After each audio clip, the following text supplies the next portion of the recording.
نحمده ونصلي على رسوله الكريم اما بعد فاعوذ بالله من الشیطان الرجیم بسم اللہ الرحمن الرحیم۔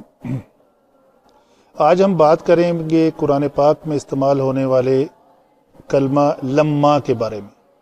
لما جو ہے یہ لم اور ما سے مرکب ہے، تو اس کا استعمال قرآن پاک میں 4 مختلف معنی میں استعمال ہوا ہے، اس کا میں ذکر کرتا چلوں۔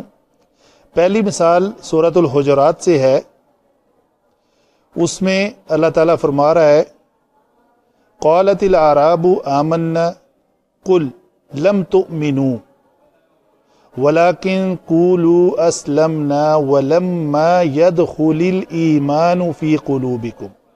تو یہاں پہ یہ جو لما داخل ہوا ہے یدخلو پہ اوپر، اس نے اصل میں کیا کیا، پہلے یدخلو تھا اور لما نے آ کر یدخل کیا، تو یہ لما جو بمانی لم استعمال ہو رہا ہے، لیکن اس میں تھوڑا سا فرق ہے۔ اگر یہ بمانی لم استعمال ہو رہا ہے تو عام اسٹوڈنٹ کے ذہن میں سوال ہوتا ہے کہ یہ لم ہی کیوں نہیں لکھ دیا، تو اس میں تھوڑا سا فرق ہے جو میں ایکسپلین کرنے لگا ہوں۔ لم سے مراد ہے کسی بھی جب فعل مضارع کے اوپر داخل ہوتا ہے تو اس میں ماضی منفی کا معنی پیدا کر دیتا ہے، یہ عام اس کے میننگ لکھے جاتے ہیں۔ تو اس کی لم کی جو نفی ہوتی ہے وہ زمانہ آغاز سے لے کر زمانہ انتہا تک ہوتی ہے۔ اس کے لیے ایک مثال میں کوٹ کرتا ہوں جو ہم کثرت سے نماز میں پڑھتے ہیں، لم یلد ولم یولد، لم یلد ولم یولد، تو نہ وہ کسی کا باپ ہے اور نہ کسی کا بیٹا۔ تو یہاں پہ اس کے معنی ہے کہ آغاز سے لے کے انتہا تک یہ لم اپنا معنی جو ہے نا وہ واضح کر رہا ہے، نہ وہ کسی کا بیٹا تھا، باپ تھا، اور نہ وہ آئندہ کسی کا باپ ہوگا اور نہ بیٹا ہوگا۔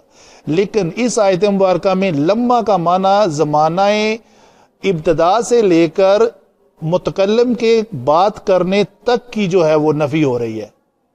اس کے آگے مستقبل میں چاہے تو ان کے دلوں میں ایمان داخل ہو جائے، وہ اسلام میں داخل ہو جائیں، ایمان لے آئے، تو یہ نفی جو ہے یہ ہوئی نفی متکلم کے بات کرنے تک کی نفی۔ یہ ہے لما اور لم میں فرق، نمبر 1۔ نمبر دوسری جو بات ہے یہ استعمال ہوتا ہے بمانی اللہ کے، تو اگر لما بمانی اللہ کے استعمال کی مثال دیکھی جائے تو یہ سورۃ طارق کی مثال ہے، ان کل نفس لما علیہا حافظ۔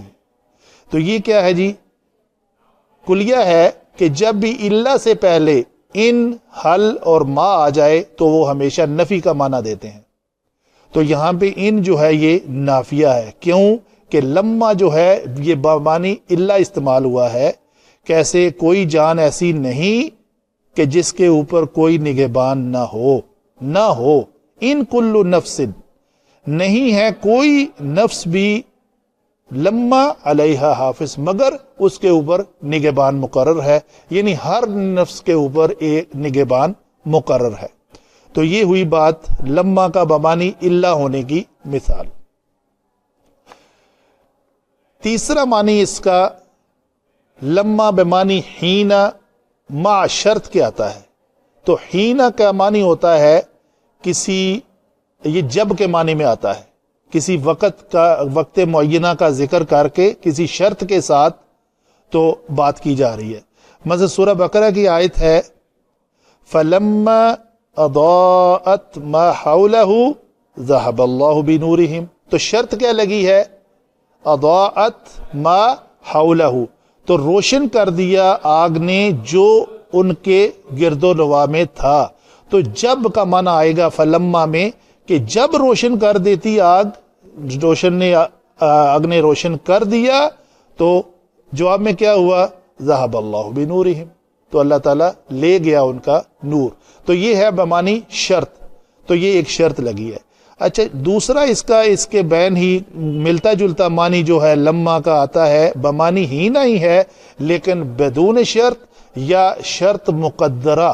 شرط مقدرہ کا معنی ہوتا ہے کہ شرط اس کے اندر چھپی ہوئی ہے، ظاہراً ہمیں نظر نہیں آ رہی، اس میں کیا ہے؟ سورہ نون کی مثال ہے، وَإِن يَكَادُ الَّذِينَ كَفَرُوا لَيُزْلِقُونَكَ بِأَبْصَارِهِمْ لَمَّا سَمِعُوا الذِّكْرَ۔